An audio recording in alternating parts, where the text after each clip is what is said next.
The movie begins in the middle of the road, where Nathan wakes up and realizes he's been in an accident. His car crashed into the side of the road, but somehow he doesn't have a single scratch on him. Suddenly Daniel shows up, the motorcycle rider that Nathan hit. Nathan gets scared, but Daniel also looks completely fine. Daniel asks Nathan if he remembers getting out of the car, and Nathan admits he doesn't remember anything. He assumes it's because of the shock and that he must have hit his head on the dashboard, but there's no injury and no pain at all.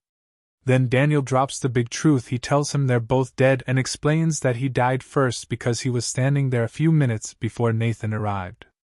At first Nathan refuses to believe it, but there's no other explanation. He goes to check his car and notices the driver's side is more damaged than he finds his own body inside the car. Shocked, he steps back and starts having an existential crisis, thinking about his friends and his kids. Daniel tells him people are going to miss him and finds it strange that Nathan doesn't want to talk to his wife's family or his friends. Nathan looks extremely anxious. Daniel says this proves there's life after death and that he actually feels at peace, but that only makes Nathan more nervous, and he starts denying it again. Daniel doesn't respond and instead pulls Nathan's body out of the car, forcing him to face reality. Since Nathan is uncomfortable, Daniel covers the body's face with a cloth. At that moment a car arrives and stops next to the body. Nathan tries to ask for help, but the driver can't see or hear him. After confirming the body is dead, the man steals the money from Nathan's pocket and leaves. Nathan finally accepts that he's a ghost and starts wondering what comes next. He admits that he killed his wife, but says he did it to end her suffering. Before he can continue, Daniel starts hearing music around them. Suddenly a white door appears in front of them, and the whole area gets covered in snow. Daniel swears the music is coming from the door, but Nathan can't hear anything. As they're about to go through, another door appears behind them, a red one that looks much more terrifying. Nathan hears screams coming from it, but Daniel hears nothing. They realize the white door leads to heaven and the red one leads to hell, which means Nathan is being punished for killing his wife. Terrified again, Nathan tries to justify what he did, saying his wife was sick and he wanted to relieve her pain. Daniel ignores him and tries to go through his own door, but Nathan pushes him and goes first. Nothing happens. Daniel tells him he should have lived better if he wanted a better door. Nathan apologizes for not seeing him while driving, and Daniel admits he was drunk. The two men hug to say goodbye, and Daniel tries to go through the white door, but nothing happens. He tries again with no result. Then the music disappears. A voice appears behind them, and the little girl Daniel saw shows up, meaning she's dead. She says a man on a motorcycle hit her, and Daniel admits again he was drunk, which makes Nathan realize Daniel didn't just mess around, he actually killed an innocent child. After a short argument, they try to take the girl to the door, but she doesn't trust them and starts screaming. They can't calm her down. Daniel gets frustrated, picks her up, and throws her into the door. She disappears instantly along with the door. After that, they decide to go through. Daniel hesitates for a moment, so Nathan pushes him inside while repeating his excuse about his wife, insisting he did nothing wrong. As he tries to walk away, a giant monster suddenly appears on the road carrying burning souls in its mouth. Out of pure fear, Nathan finally goes through the red door. Nathan finds himself in hell, where thousands of souls are lying on the ground. When he sees a little girl, he drops to his knees in shock, and when he holds her hand, he sees her memories. Her name is Jane. Jane had strange shadows in her room, and she couldn't sleep well, especially because her parents were always fighting because of her. Her mother wanted to help her, but her father was afraid of her and thinking about protecting himself. Jane feels suffocated, so she gets out of bed, turns on her music box, and looks out the window at a big tree, believing it's the cause of the shadows. She goes downstairs to eat and notices her parents are still fighting. She decides to make food herself, spreading jam on bread in a messy way, but she looks happy holding the knife. Later she visits her doctor and tells her she fed cookie crumbs to baby chicks, which made their mother attack them, and her reaction was to choke them all. She also admits she enjoys hurting her younger siblings with a pen because she hates them, and says she wants to hurt her parents. She knows they're afraid of her because she hurt them before while they were sleeping, and since then they lock her in her room every day. The doctor tries to talk about what she did to her sister, but Jane refuses to speak. The next morning, Jane sits at the table waiting for breakfast, but no one comes. Later she's seen eating cereal and biscuits with blood on her clothes, while her parents lie dead next to her. She looks at them carefully to make sure they're dead, then kisses them on the cheek. After that, she makes another jam sandwich and goes down to the basement, which looks like a large cave. She gives the food to her friend Tony, who looks human but is deformed. Jane remembers that Tony killed her parents, but he denies it while eating.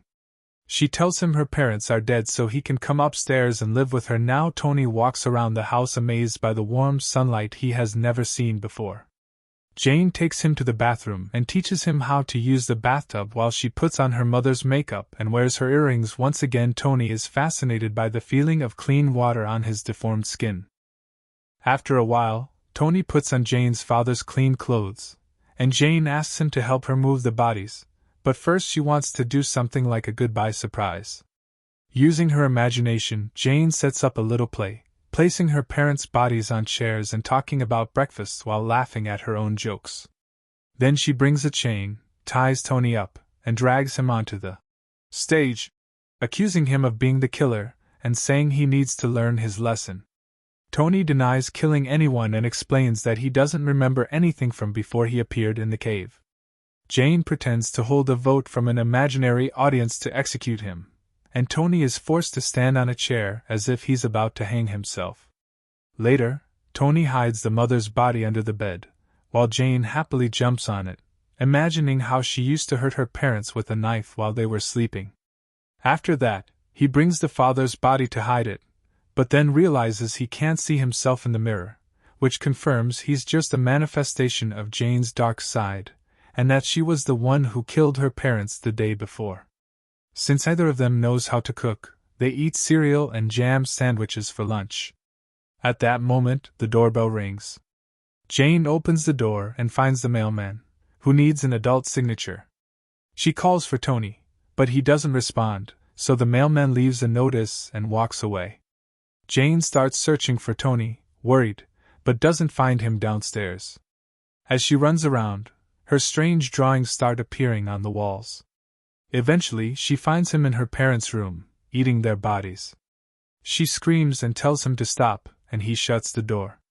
After that, her toys start burning.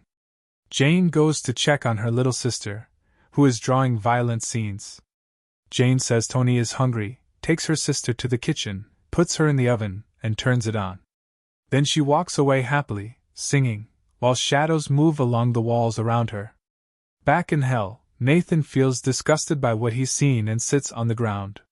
He sees a teenage girl and her mother, and when he touches them, he experiences their memories. The mother's name is Julia. She's making tea while trying to hold back a nervous breakdown, calling for her daughter but getting no answer.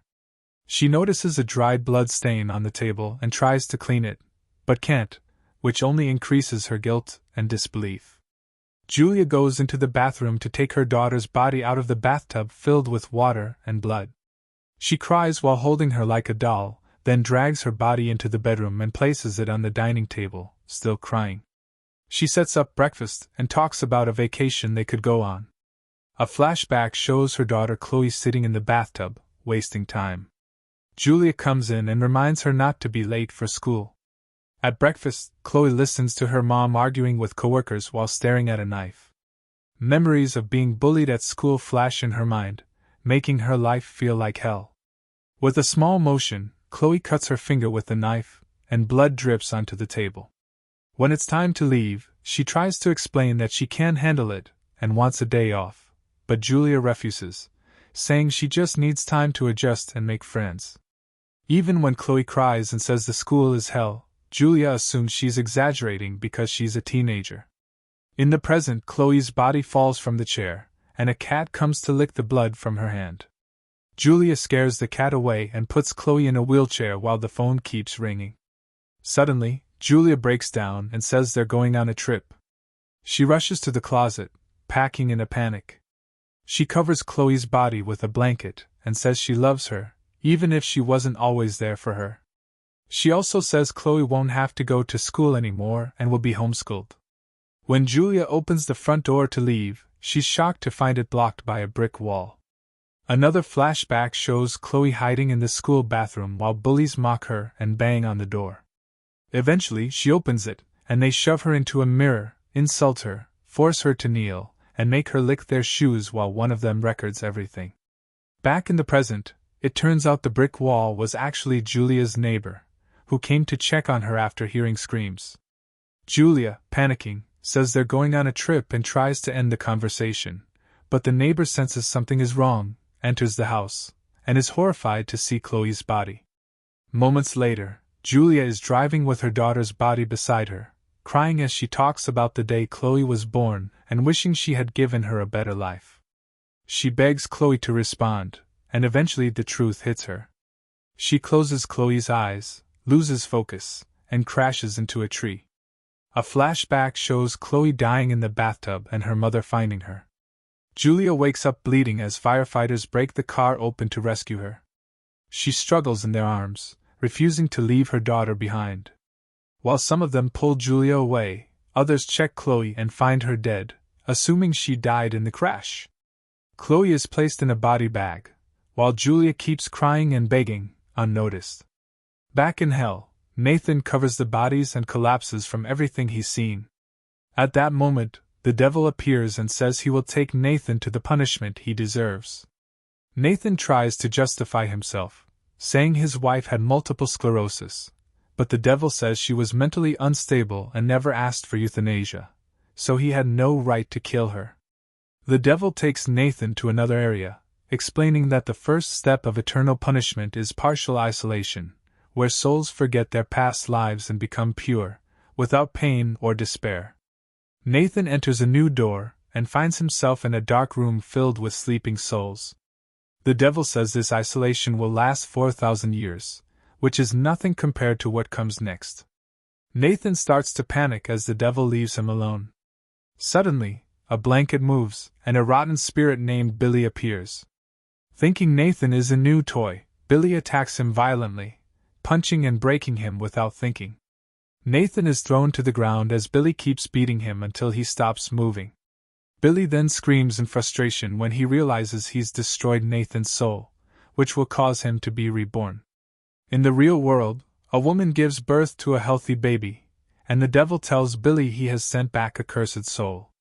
The devil punishes Billy by cutting off his head, then explains that his body will regenerate, and that his new task is to retrieve Nathan's soul.